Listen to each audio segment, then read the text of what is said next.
600 सीढ़ी हनुमान धारा की यूं चुटकी में चढ़ जाओगे। पातालपुरी हनुमान धारा ने भक्तों के दिल में ज्वाला बोई है। अमर प्रेम की गाथा कहती सीता जी की रसोई है।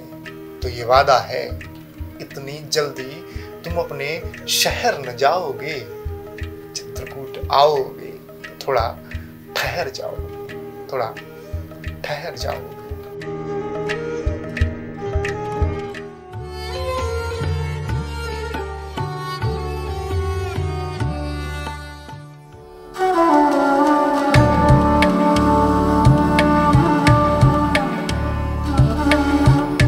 हम जानते हैं कि प्रभु श्री राम के अनन्य भक्तों में हनुमान जी का क्या महत्व है और इसीलिए हनुमान जी के साथ साथ हनुमान धारा का भी महत्व बढ़ जाता है। हनुमान धारा चित्रकूट में ही स्थित एक दिव्य और रमणीय स्थल है।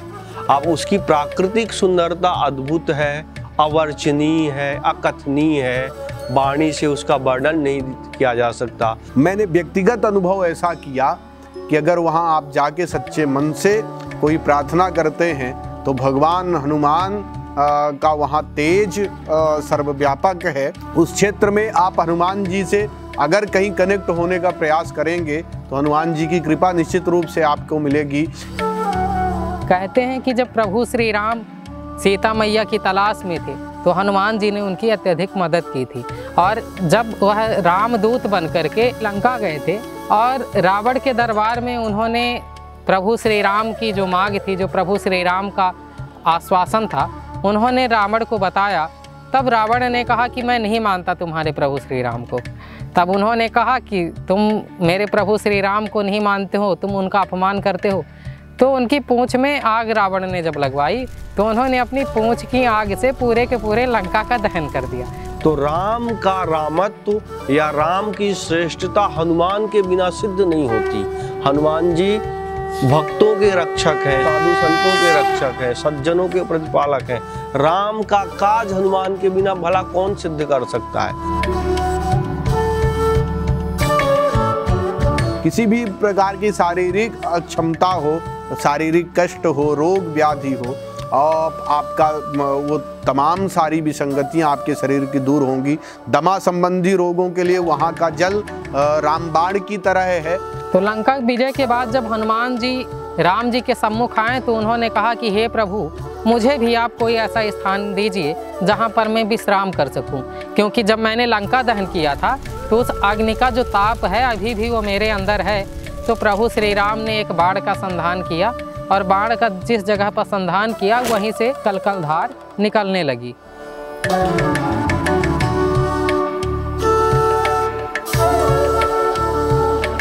सीता रसोई या हनुमान धारा जाने के लिए अगर आप ताकतवर हैं या थोड़ा सा साहस कर सकते हैं तो सीढ़ियों के माध्यम से कुछ सीढ़ियां चढ़ करके लगभग आधे घंटे के बाद आप हनुमान धारा और सीता रसोई के दर्शन कर सकते हैं।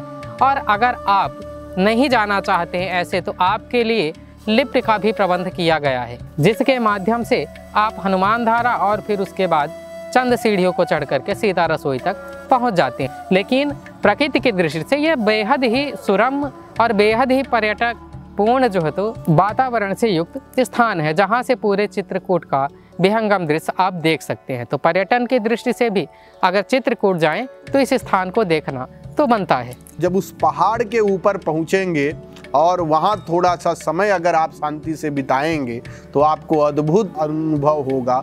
और वो अनुभव आप मतलब केवल अनुभव कर सकते हैं, उस अनुभव को बताया नहीं जा सकता या शब्दों में उसको उसकी महिमा को प्रदर्शित नहीं किया जा सकता।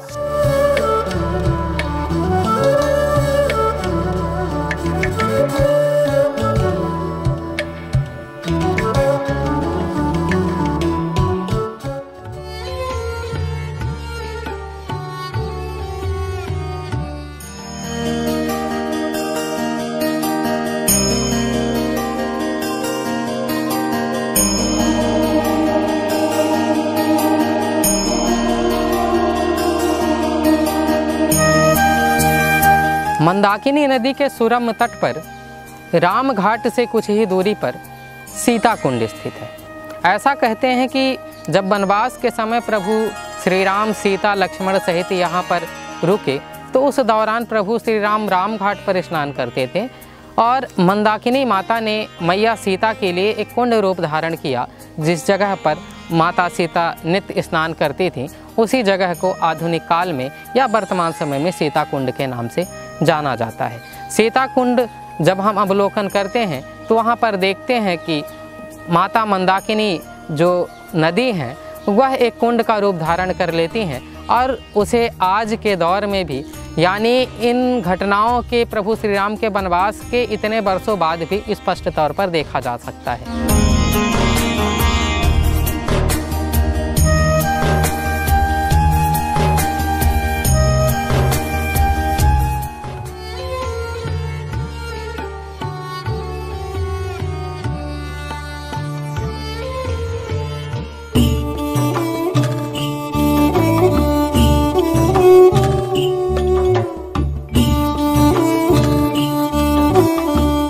सीता कुंड से जब हम आगे बढ़ते हैं तो लगभग 3-4 किलोमीटर की दूरी के पश्चात एक जगह आती है स्फटिक शिला।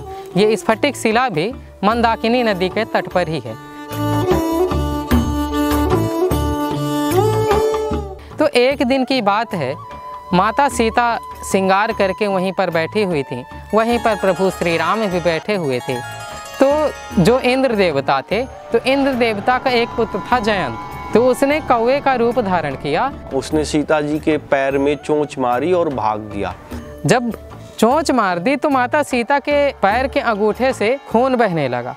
अब ऐसे में प्रभु श्री राम ने जब यह दृश्य देखा तो अत्यधिक क्रोधित हुए और उसी क्रोध में उन्होंने एक तिनका उठाया और तिनका उठाने के बाद चला दिया। जब बाण संधान किया तो बाण संधान करने के बाद जयंत के पीछे पीछे बाण चलने लगा। अब जब बाण जयंत के पीछे था तो उसने तीनों लोकों के स्वामी से, इंद्र देवता से और संसार के समस्त देवी देवताओं के पास जाकर के हाथ फैलाया कि राम जी के बाण से हमारी जान बचा लीजिए, लेकिन ऐसा हो नहीं सका। और जब ऐसा नहीं हो सका तो बेचारा अंत में जाकर के प्रभु श्री राम के चरणों में गिर गया।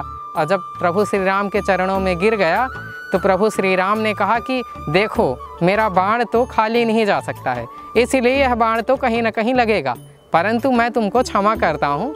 और उसी प्रतीक स्वरूप में वह बाण जो है तो जयंत के आँख में जा कर के लगा। और कहते हैं तभी से जो कौवे होते हैं, कौवों की एक आँख होती है और आज भी कौवे एक तरफ से एक आँख से ही देख पाते हैं, क्योंकि इस घटना का संबंध उस समय से है जब प्रभु श्री राम ने जयंत को मारने के लिए बाण चलाया था।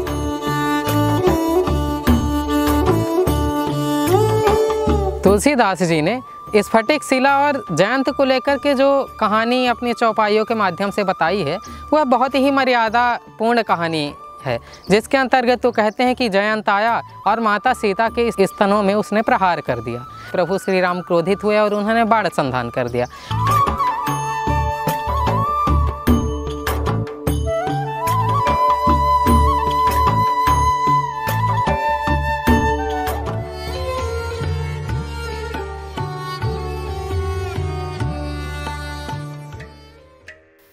ऊंची ऊंची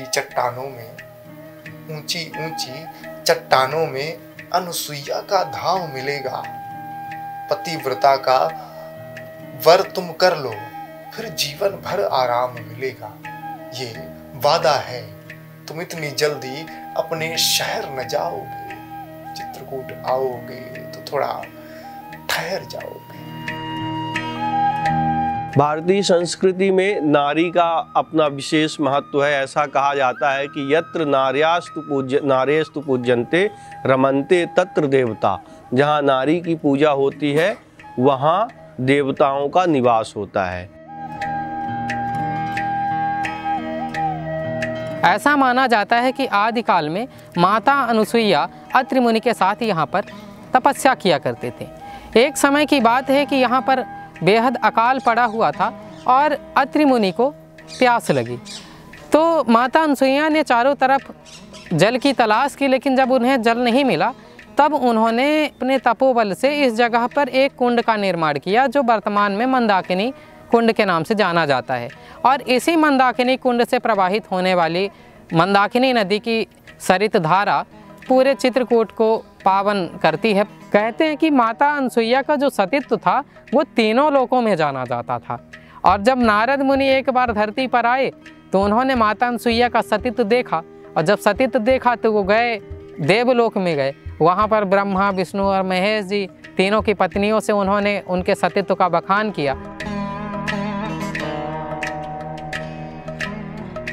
नारद जी ने कहा कि माँ, वैसे तो आप लोग सर्वशक्तिमान हैं, भाई ब्रह्मा, विष्णु, महेश तीनों प्रधान देवता हैं। एक उत्पत्ति करता है, एक पालन करता है और एक संहार करता है, और आप उन तीनों महादेवों की, तीनों प्रमुख देवों की पटरानियां हैं, तो आपसे श्रेष्ठ भला कौन हो सकता है। और जब सतीत्व का बखान किया तो इतने बड़े बड़े देवों की पत्नियां अब कैसे जो है तो मान सकती थी कि मतलब हमसे बड़ी भी सतीत्व वाली पत्नियां हो सकती हैं इस धरा पर। तो उन्होंने ब्रह्मा, विष्णु और महेश जी को सती अनसुईया की परीक्षा लेने के लिए इन त्रिदेवियों ने, माँ पार्वती, माँ सरस्वती और माँ लक्ष्मी ने जब भेजा तो भगवान चित्रकूट आए। तो साधु के वेश में ब्रह्मा, विष्णु, महेश आए। तो जब उन्होंने माता अनसुईया के आश्रम में जा करके भिक्षा मांगी,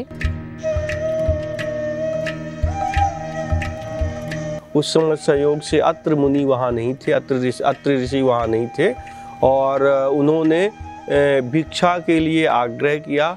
माँ अनसुईया बाहर आई, उन्होंने कहा हम तीनों को आप अपना दुग्धपान कराइए। एक माँ अपने पुत्र को करा सकती है, साथ ही साथ किसी पतिव्रत महिला के लिए यह अत्यंत ही कठोर कार्य होता है। तो माता अनसुईया धर्म संकट में पड़ गई। अब जब माता अनसुईया धर्म संकट में पड़ गई और अतिथि सत्कार भी परम धर्म था, तो उन्होंने अपने तपोबल से एक ध्यान किया, और ध्यान में उन्होंने यह कहा कि अगर मेरे सतीत्व में वास्तव में कोई महानता है, अगर मैंने अपने पति के सिवा संसार के किसी दूसरे पुरुष पर किसी भी प्रकार का दुर्भावना से विचार नहीं किया हो, तब ये तीनों ऋषि छोटा सा बालक बना दिया। छोटा सा बालक बना के जब छोटे बच्चे बन गए तो माँ अनसुईया ने उनको स्तनपान कराया। इधर जब बहुत दिनों तक देवता भगवान ब्रह्मा, भगवान विष्णु और भगवान शिव अपने लोक में नहीं पहुँचे, तो वहाँ पे हलचल मच गई कि भगवान कहाँ चले गए, इतने दिनों से भगवान का कोई पता नहीं है। तीनों स्वामी यहाँ पर आए हुए थे और तीनों बाल रूप में हटखेलियाँ कर रहे थे। तो तीनों की पत्नी अब खोजना शुरू की कि आखिर हमारे स्वामी गए तो गए कहाँ। नारद जी को ढूंढने के लिए लगाया गया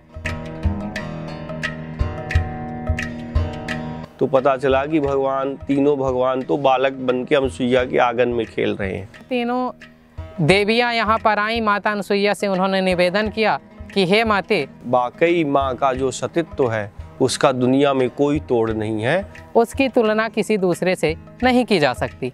तब माता अनसुईया ने उनको उससे मुक्त किया और पुनः ब्रह्मा, विष्णु, महेश जी अपने अपने स्थान पर जा कर के निवासरत हो सके। इसके साथ ही साथ इन तीनों के प्रभाव से, इस सतीत्व के प्रभाव से ही माता अनसुईया को एक पुत्र हुआ जिनको दत्तात्रेय जी के नाम से जाना जाता है। और लोग कहते हैं कि दत्तात्रेय जी ब्रह्मा, विष्णु और महेश तीनों के अंश स्वरूप इस धरती पर माने जाते हैं, और उन्हीं के स्मरण में यहाँ दत्तात्रेय मंदिर भी स्थापित है। साथ ही साथ दत्तात्रेय भी इस जगह पर तप किए, अपनी साधना की, और आज भी दत्तात्रेय जी की गद्दी वहाँ पर विराजित है।